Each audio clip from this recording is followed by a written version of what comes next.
नमस्कार। मेरे इस चैनल में आप सबका स्वागत है।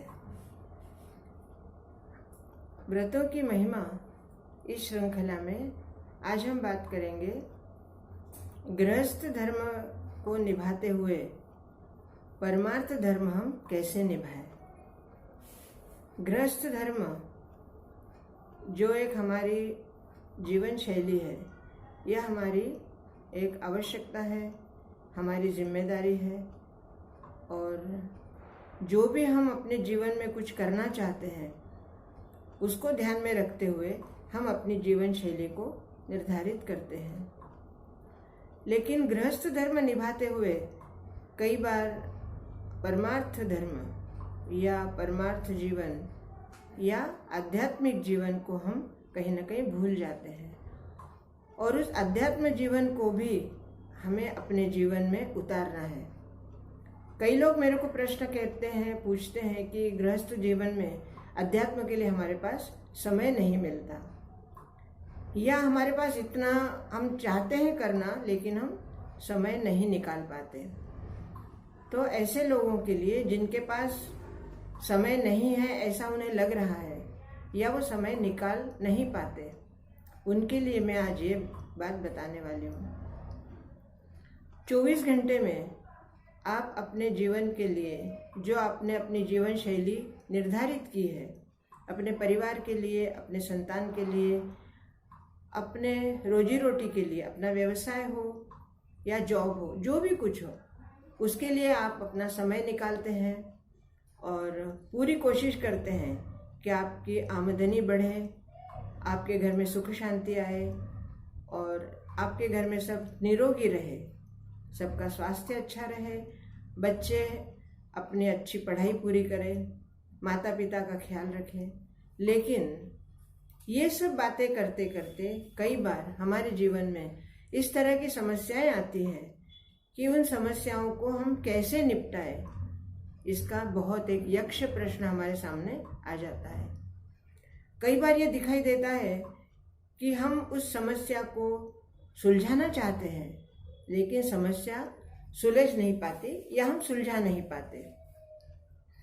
ऐसे में कई बार लगता है कि अगर शायद हमारा कुछ पुण्य कर्म हमारे साथ नहीं है या हमारे पास ऐसा कुछ जादुई छड़ी अगर होती तो शायद हम अपनी समस्या को तुरंत सुलझा लेते। बस वही जादुई छड़ी क्या है? वो है अध्यात्म। वो दिखाई नहीं देता, उसकी सहायता हमें दिखाई नहीं देती, लेकिन अध्यात्म या परमार्थ जो हम करते हैं वो हमारे लिए कितना आवश्यक है और वो हमें किस रूप में, किस पद्धति से आके हमें सहयोग करता है, ये आपको नहीं पता चलता। अब बात आती है कि 24 घंटे में हम किस तरह हमारे अध्यात्म के लिए समय निकालें। तो दोस्तों, 24 घंटे में से अगर आप 24 मिनट भी अपने स्वाध्याय के लिए, अपने अध्यात्म के लिए या अपने पूजा पाठ कर्मकांड के लिए निकाल सके तो बहुत अच्छा है। 24 मिनट से लेकर 2 घंटे 40 मिनट तक इनमें से कोई भी कितना भी समय आप अध्यात्म के लिए निकाल सकते हैं। अब कैसे निकालें? जिन लोगों को बहुत जल्दी सुबह काम पे जाना होता है वो कहें हमारे लिए 24 मिनट निकालने में तो हमारे पास समय नहीं है। कोई बात नहीं, इन 24 मिनट से लेकर 2 घंटे 40 मिनट इनमें से कोई भी समय आप, मतलब कितना भी समय आप अपने लिए निर्धारित कर सकते हैं। जैसे कि मान लो हम सिर्फ 24 मिनट का ही हम एग्जाम्पल लेते हैं या उदाहरण लेते हैं। 24 मिनट के आप 3 विभाजन कर लीजिए, 8-8 मिनट के। 8 मिनट सुबह नहाने के बाद आप निकालिए, 8 मिनट जब आप आपके काम से घर आए, आपके व्यवसाय से घर आए या आपकी रोजी रोटी के स्थान से आप घर आए, नहा धोकर फिर 8 मिनट तब निकालिए और रात को सोने के पहले 8 मिनट निकालिए। इस तरह 24 मिनट 24 घंटे में से आप अपने उस कर्म के लिए निकालिए जिस कर्म से आपको आपके जीवन में आध्यात्मिक सहायता, आध्यात्मिक आधार और आध्यात्मिक अड़चनों में से आध्यात्मिक मार्ग ये आपको मिलेगा। मान लो आपने सलंग 24 मिनट में काम किया, या आपके अध्याय किया, या अध्यात्म किया, या आपकी पूजा पाठ की। अगर कर सकते हैं तो बहुत अच्छा है, नहीं कर सकते तो 8 मिनट आप करिए, सुबह, शाम को और रात को। इसके बाद आपके इस कर्म से जो भी आपका पुण्य कर्म संचित होगा, वो पुण्य कर्म आपको आज दिखाई नहीं देगा, लेकिन जब भी कभी फ्यूचर में, जब भी कभी भविष्य में आपके जीवन में कोई संकट आएगा, या संकट की घड़ी ऐसे आएगी जिस समय आपको ऐसा लगेगा कि काश मेरी ये समस्या जल्दी सुलझ जाए, ऐसे वक्त में आपका संचित किया हुआ ये पुण्य कर्म ही आपके लिए किसी भी रूप में आकर आपके सामने खड़ा हो जाएगा, आपके लिए सहायता करेगा, आपको मार्ग दिखाएगा और आपके लिए उन्नति के रास्ते खोलेगा।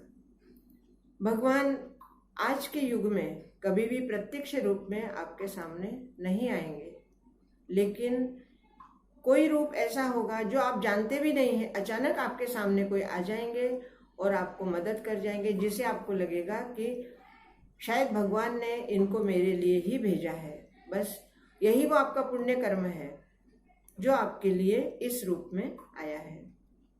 दोस्तों, जितना आपके जीवन में धन आवश्यक है, उतना ही अध्यात्म आवश्यक है। एक छोटा सा उदाहरण मैं आपको दे सकती हूँ।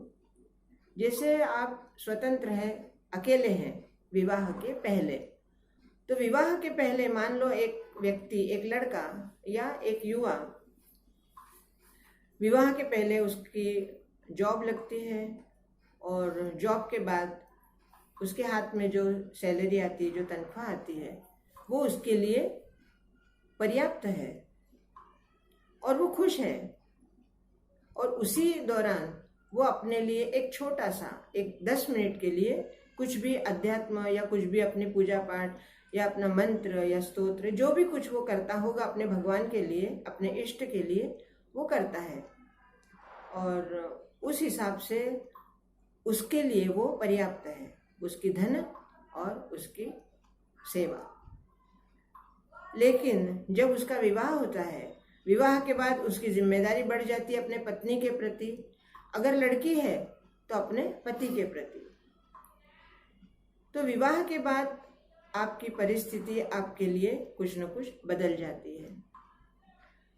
जब आप विवाह करते हैं तो लगता है कि अब पत्नी आ गई है तो मुझे धन अधिक कमाना चाहिए, क्योंकि जिम्मेदारी है पत्नी की। तो आप धन अधिक कमाने की कोशिश करते हैं, लेकिन जो विवाह के पहले आप अध्यात्म करते थे या पूजा पाठ करते थे, उसमें तो आपने इजाफा नहीं किया, उसमें तो आपने बढ़ोतरी नहीं की। आपने धन बढ़ाने के लिए तो पर्याप्त कोशिश कर ली, लेकिन अपना पुण्य कर्म बढ़ाने के लिए आपने कोशिश नहीं की। और इसी तरह आगे चल के आपके बच्चे होते हैं, बच्चों के लिए आपकी जिम्मेदारी बढ़ी, फिर आपने धन अधिक कमाने की सोची, क्योंकि बच्चों की जिम्मेदारी है। तो इस तरह आपकी जिम्मेदारियां बढ़ती जाती है और आप धन को अधिक से अधिक कमाने की सोचते हैं और उसके लिए प्रयत्न भी करते हैं, लेकिन उसी के पैरेलल या उसी के समानांतर आप अध्यात्म को नहीं बढ़ा पाते, बल्कि धीरे धीरे करके आपका अध्यात्म छूट जाता है। और ऐसे में आपका पूरा ध्यान सिर्फ धन कमाने में लग जाता है।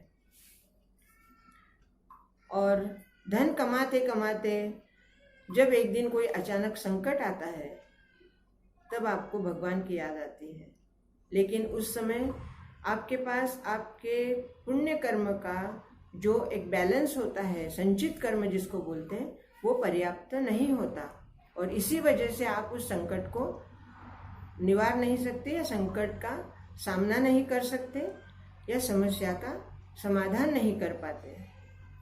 ऐसे में मेरा यही कहना है कि जिस तरह अपने गृहस्थी में हम धन कमाने के लिए आगे बढ़ते हैं या धन अधिक से अधिक कमाने की कोशिश करते हैं, उसी तरह समानांतर रूप में अगर हम अपना अध्यात्म भी धीरे धीरे बढ़ाते जाएं तो आपका पुण्य कर्म संचित इतना पर्याप्त हो जाएगा कि कोई भी संकट में आपको, पहली बात तो आपको संकट आएंगे ही नहीं, लेकिन ये जीवन है, संकट तो आते ही हैं।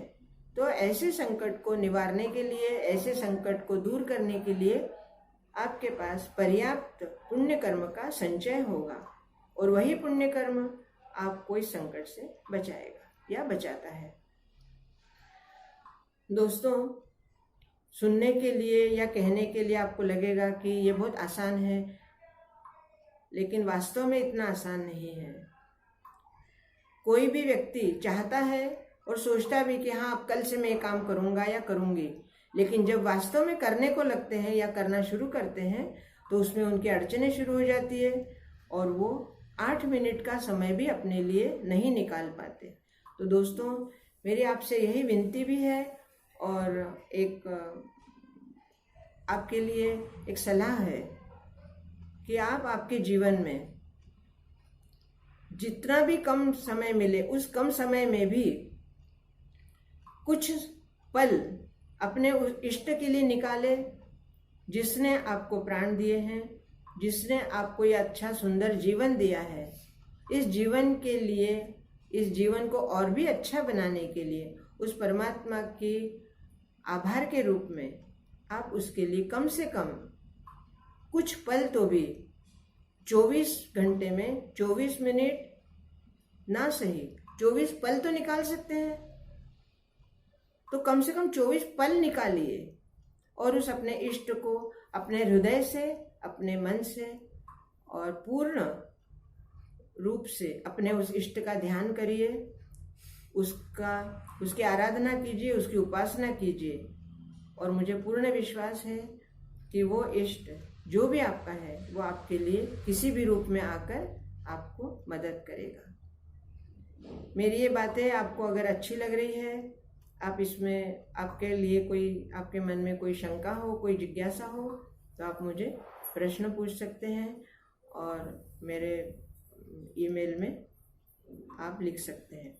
मेरे इस चैनल को सब्सक्राइब कीजिए, लाइक कीजिए, शेयर कीजिए और कमेंट्स अवश्य कीजिए। बहुत बहुत धन्यवाद। जय श्री कृष्ण।